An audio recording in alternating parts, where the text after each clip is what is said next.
బక్రీద్ పండుగను పురస్కరించుకుని ఏపీ వక్ఫ్ board chairman Abdul Aziz బారా షహీద్ దర్గా ఈద్గానందు నమాజ్ చదివారు. ముస్లిం సోదరులకు పండుగ శుభాకాంక్షలు తెలిపారు. అనంతరం అబ్దుల్ అజీజ్ మీడియాతో మాట్లాడుతూ, త్యాగానికి ప్రతీక బక్రీద్ పండుగాని, మనలో ఉన్న కోపం, గర్వం, అసూయలను ప్రతి మనిషి త్యాగం చేయాలని అన్నారు. 2014-19 టీడీపీ హయాంలో బారా షహీద్ దర్గాను అద్భుతంగా ఆధునీకరించామని తెలిపారు. ఇప్పుడు బారా షహీద్ దర్గా ప్రాంగణంలో 19 కోట్ల రూపాయలతో G+1 షాహీ మసీదు నిర్మించబోతున్నామని తెలిపారు. మొదటి విడత నిర్మాణం కోసం 8 కోట్ల రూపాయలతో టెండర్లు పిలిచామని, రొట్టెల పండుగ అనంతరం నిర్మాణ పనులను ప్రారంభిస్తామని తెలిపారు. రెండో విడతలో G+1 నిర్మాణాన్ని పూర్తి చేస్తామని అన్నారు.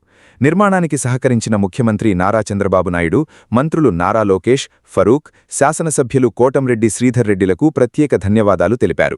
ఈ కార్యక్రమంలో సమీ హుసేనీ, హయాత్ బాబా, రసూల్ తదితరులు పాల్గొన్నారు. ఈ బారా షహీద్ ప్రాంగణంలో మీ అందరికీ తెలుసు, రొట్టెల పండగ మతాలు కులాలకు అతీతంగా దేశం నుంచి ఇతర దేశాల నుంచి కానీ కొంతమంది ఇక్కడ రావడం జరగద్ది. అయితే 2014 ముందు ఎట్లుండిందో మీ అందరికీ తెలుసు. దాని తర్వాత క్రమేణా తెలుగుదేశం వచ్చిన తర్వాత మంత్రి నారాయణ గారు ఆయన ఒక చొరవతో కొన్ని డెవలప్ చేశాం. అప్పుడు నేను మేయర్గా ఉన్నప్పుడు. దాని తర్వాత శ్రీధర్ రెడ్డి ఎమ్మెల్యేగా ఉండి కొద్దిగా డెవలప్ చేశారు. ఇంకా చాలా చేయాల్సిన అవసరం ఉంది. దీంట్లో ఈ యొక్క పండగ జరిగేప్పుడు లక్షలాది మంది వచ్చేప్పుడు ఇక్కడ ప్రాపర్ షెల్టర్ గాని ఉండేది కాదు. ఇప్పుడు దీన్ని 2 ఫేజెస్గా, ఒకటి ఒక షాహీ మసీద్, ఒక పెద్ద మసీద్. ఎందుకంటే ఈ చుట్టుపక్కల ప్రాంతంలో ఇంకా మసీద్ ఎక్కడ లేదు.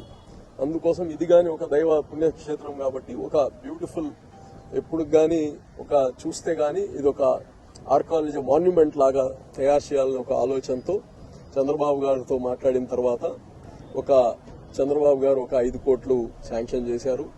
అలాగనే మున్సిపల్ కార్పొరేషన్ నుంచి మంత్రి గారు ఒక 1.5 కోటి చేశారు. వక్ఫ్ బోర్డు నుంచి 1.5 కోటి, మొత్తం ఈ యొక్క 8 కోట్ల రూపాయలతో ఈ రోజే టెండర్ గాని పిలవడం జరిగింది. దీన్ని ఫేజ్ 1లో ఈ మసీదు కట్టడం జరగద్ది. ఫేజ్ 2 వచ్చి కంప్లీట్ రేపు రొట్టెల పండగకి ఇంకా ఏ పండగలు కానీ ఇలాగ షెల్టర్ లేకుండా కంప్లీట్ కాంక్రీట్ తో ఒక ఆర్సీసీ స్లాబ్ తో పర్మనెంట్ స్ట్రక్చర్ గాని వేయబోతాం. అవసరమైతే దానిపైన గాని, ఎందుకంటే ఉండే స్థలాన్ని మనం కొద్దిగా కన్జర్వేటివ్ గా వాడుకోవాలి కాబట్టి ఆర్సీసీ స్లాబ్ వేసి G+1లో గాని పైన గాని ప్రజలందరూ ఉండేటట్టు, నమాజ్ చేసుకునేటట్టు దీన్ని ఏర్పాటు చేస్తున్నాం. దీన్ని మన ఈ రొట్టెల పండుగ అయిన తర్వాత ఈ పని గాని స్టార్ట్ చేస్తాం. దీన్ని సహకరించిన మంత్రి నారాయణ గారికి, రూరల్ ఎమ్మెల్యే శ్రీధర్ రెడ్డి గారికి, అలాగనే ఎంపీ గారికి, అందరికీ పేరు పేరున నేను ధన్యవాదాలు తెలియజేస్తున్నా.